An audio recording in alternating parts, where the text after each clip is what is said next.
Hello, you're looking at the Casio GW3500D.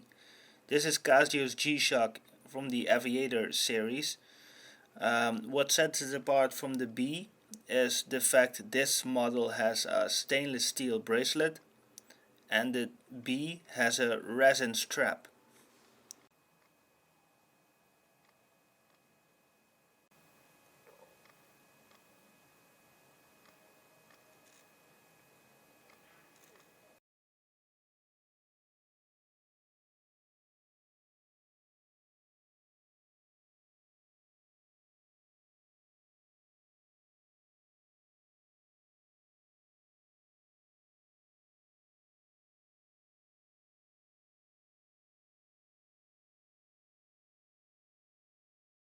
We're now taking a look at the dial.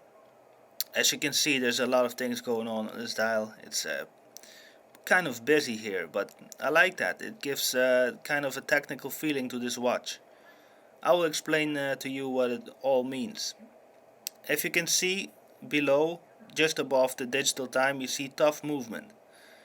That's very special from Casio. They recalibrate the minute and the hour marker each hour so that it perfectly aligns with the digital time.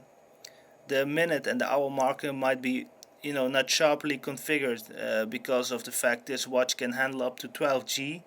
Of course, that might mess up the indicators, so it needs to be recalibrated each hour if you happen to be in such situation.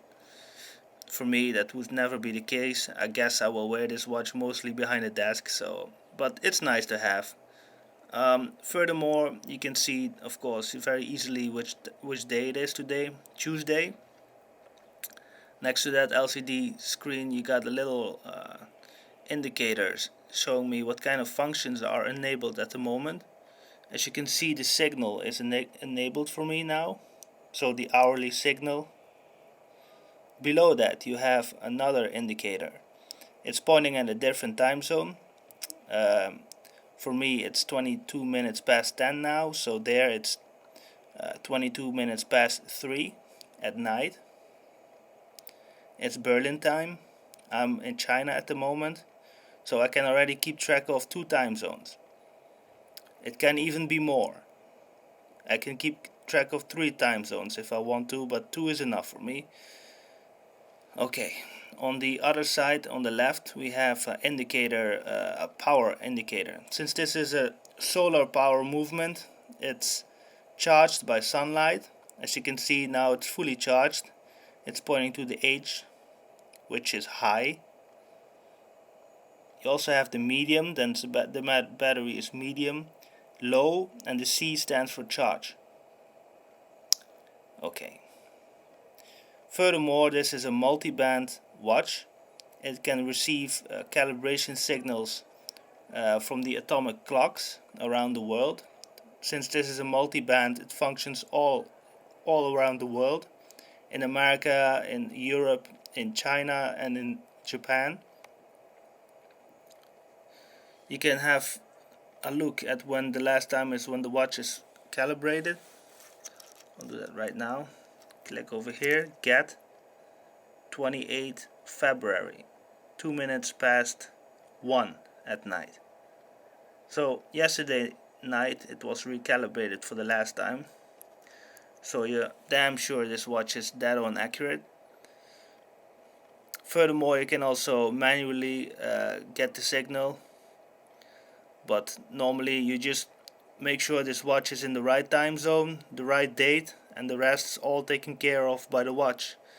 Even if you're in Europe and you have to deal with the winter and the summer times, it's all recalibrated and it's automatically set for you. So you really just have to configure this watch once and then wear it. Make sure the battery is full enough, give it some sunlight from time to time, and it will just keep on running for years. I'll give you a shot of my wrist right now. It's a very big watch, but it wears very comfortably. That's a nice bracelet. I prefer this one over the resin strap.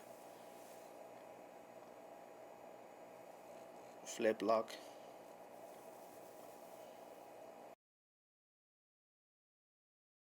As you can see, it sits pretty high on my wrist.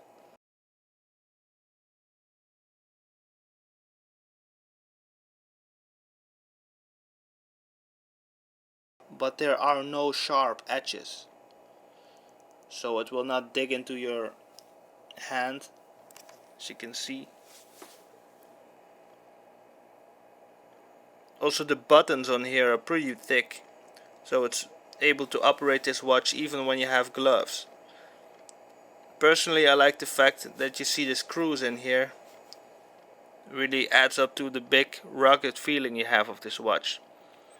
Here below you see the usage of plastic to keep the weight down, but this watch is really tough. I like the fact that it has this kind of carbon look on it, and I really like this watch a lot.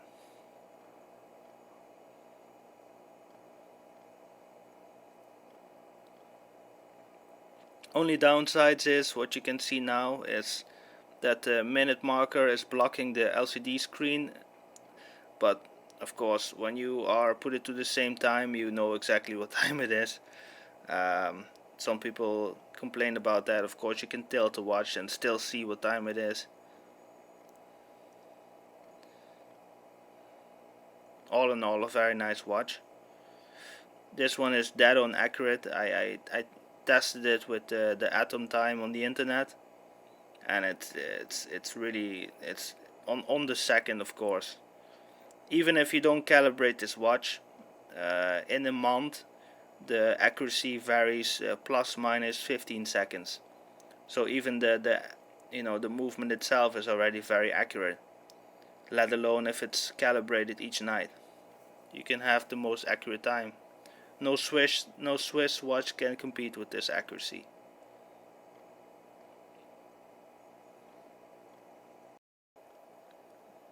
As you can see, this is a very substantial watch. It's a big one, but you barely feel that when you wear this watch. It's very comfortable. There are no sharp edges which will dig into your hand. It's heavy, but not up to the point that it's uncomfortable. It has a very nice stainless steel bracelet. I like it a lot. It's nice, but not too shiny. It really comes together with the Casio. They are never very shiny watches. They just do their job, and this one also particularly looks good in my eyes. The illumination of this watch is also pretty substantial. It has a LED light on the 6 o'clock position as well.